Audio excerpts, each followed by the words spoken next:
Guys, in this video I want to do a quick side-by-side comparison review between the Galaxy A7 2015 edition from the last year versus the Galaxy A5 2016 edition from, of course, this year. So I was getting a huge request for this comparison, and the Samsung did a really great job in upgrading the stuff on the new A series here. So if you haven't watched the video, I did a video of comparing the 2015 edition to the 2016 edition, talking about what's new. So that is a little bit more of a easier video to understand what is the new stuff. But comparing these two phones here, first of all, if we first talk about the price, now the Galaxy A5 2016 cost around 44,000 PKI, which is equivalent to 440 or it's actually $450. While this one costs a little bit less, under $400, like 300 and something, 370 something.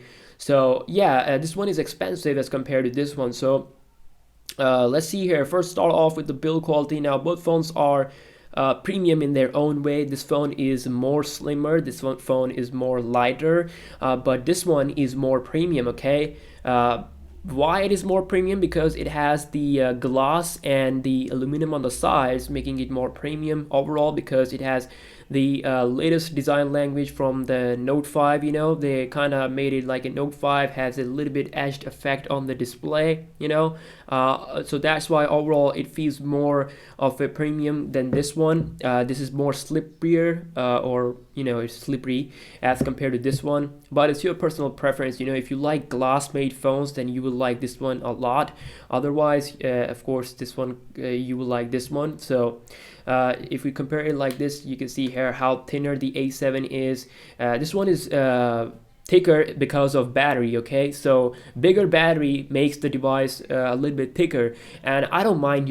I can buy a phone that has a bigger battery as compared to the phone that is slimmer. So yeah, bigger battery is greater and more better than a thinner phone. Now, if we first talk about, secondly, if we talk about the display here, the Galaxy A5 2016 has a 5.2-inch display with a 1080p HD resolution, versus the Galaxy A7 2015, which has a 5.5-inch display, a little bit bigger, with the 1080p HD resolution. Now we get almost like the same amount of PPI, 401 something.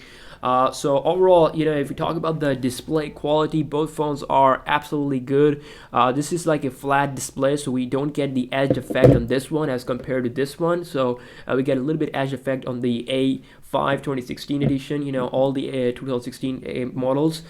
So it's your personal call. Overall, there's no difference, in terms of display quality, except the size. So of course, 5.5-inch can be a little bit more bigger for some people, so you might prefer the A5 more with the 5.2-inch size, which I think is absolutely good. But if you like bigger display phone, then this one has an upper hand. Also, if we talk about the software, so we get Android Lollipop on both phones, which is, of course, this is 5.1.1, this is 5.0.2. We get a little bit of a newer version on the A5 2016.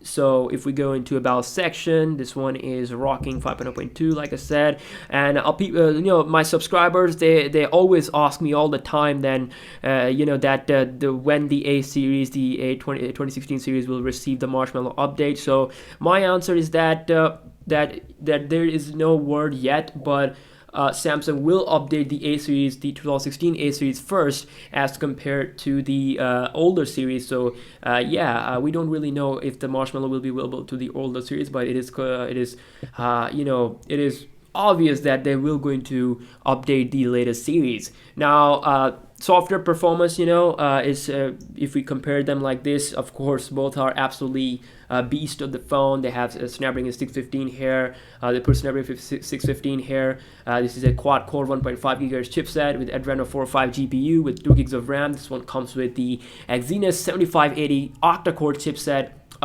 with 2 gigs of RAM also, and with Meli GPU. Now both have top-notch performance in terms of gaming and all that. I did a speed and camera test comparison. I highly suggest that you should watch that video.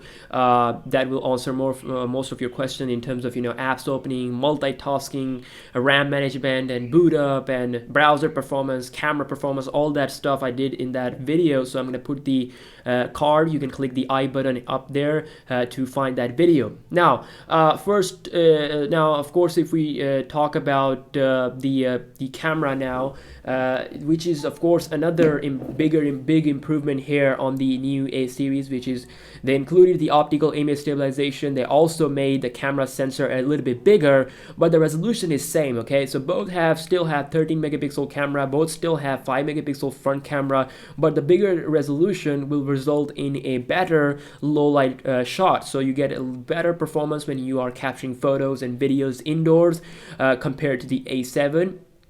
And also they also increased the software features. For example, they made a polished type of UI. If you go into modes, now you get the pro mode to mess around, where you can check out the ISO, white balance, and all that. And also I like to take pictures in just auto mode. We also do have a HDR mode here, which I think if we go here on the A7, let's check out if this one has the HDR mode or not. You can see this is the older UI.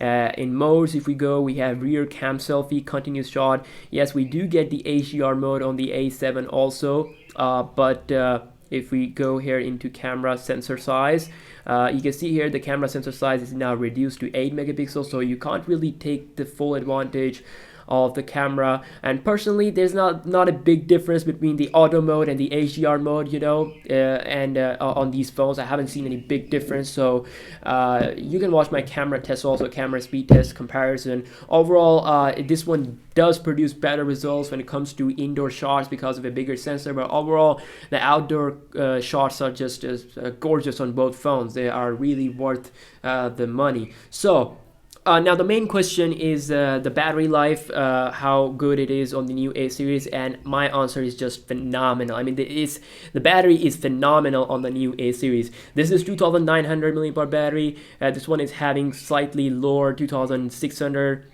So even though 5.5 inch screen size, still a lower battery size, and obviously the battery wise, like I said, these phones just are so much better. They really improved the battery life.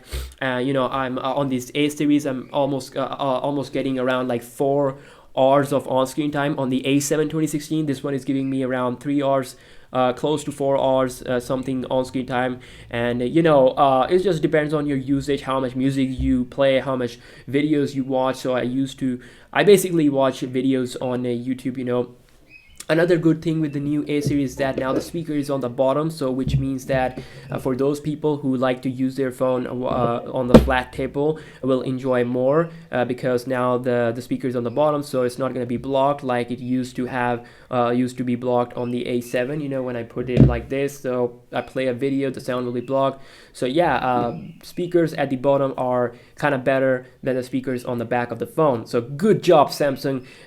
So yeah, the last main question is whether you should buy the A5 or A7 instead of the last year's A7, or if you are on the A7, whether you want to upgrade or not. Now, personally, I think that you should upgrade considering the features you get. But of course, if you don't really care about a bigger sensor size, a better low light performance, a better build quality, of course, if you don't like a slippery device or glass made device, and also if you don't like a little bit faster phone, then yeah, then you don't care about that stuff, then yeah, this one can still be the phone that you can continue to use. But of course, if you want to have a better design language, if you want to have a better software UI, newer UI, and if you also want to have a better camera, then you can go ahead and upgrade. So it just comes down to your personal opinion. Okay, so this is an unbiased review. We can't say that you should buy this one or this one. I'm just, in my opinion, if you upgrade, you're not gonna be disappointed. Okay, so yeah, if this video helped you in making the decision, please give this video a thumbs up. Please subscribe for daily tech videos, and I will catch you guys in my next video. Peace out.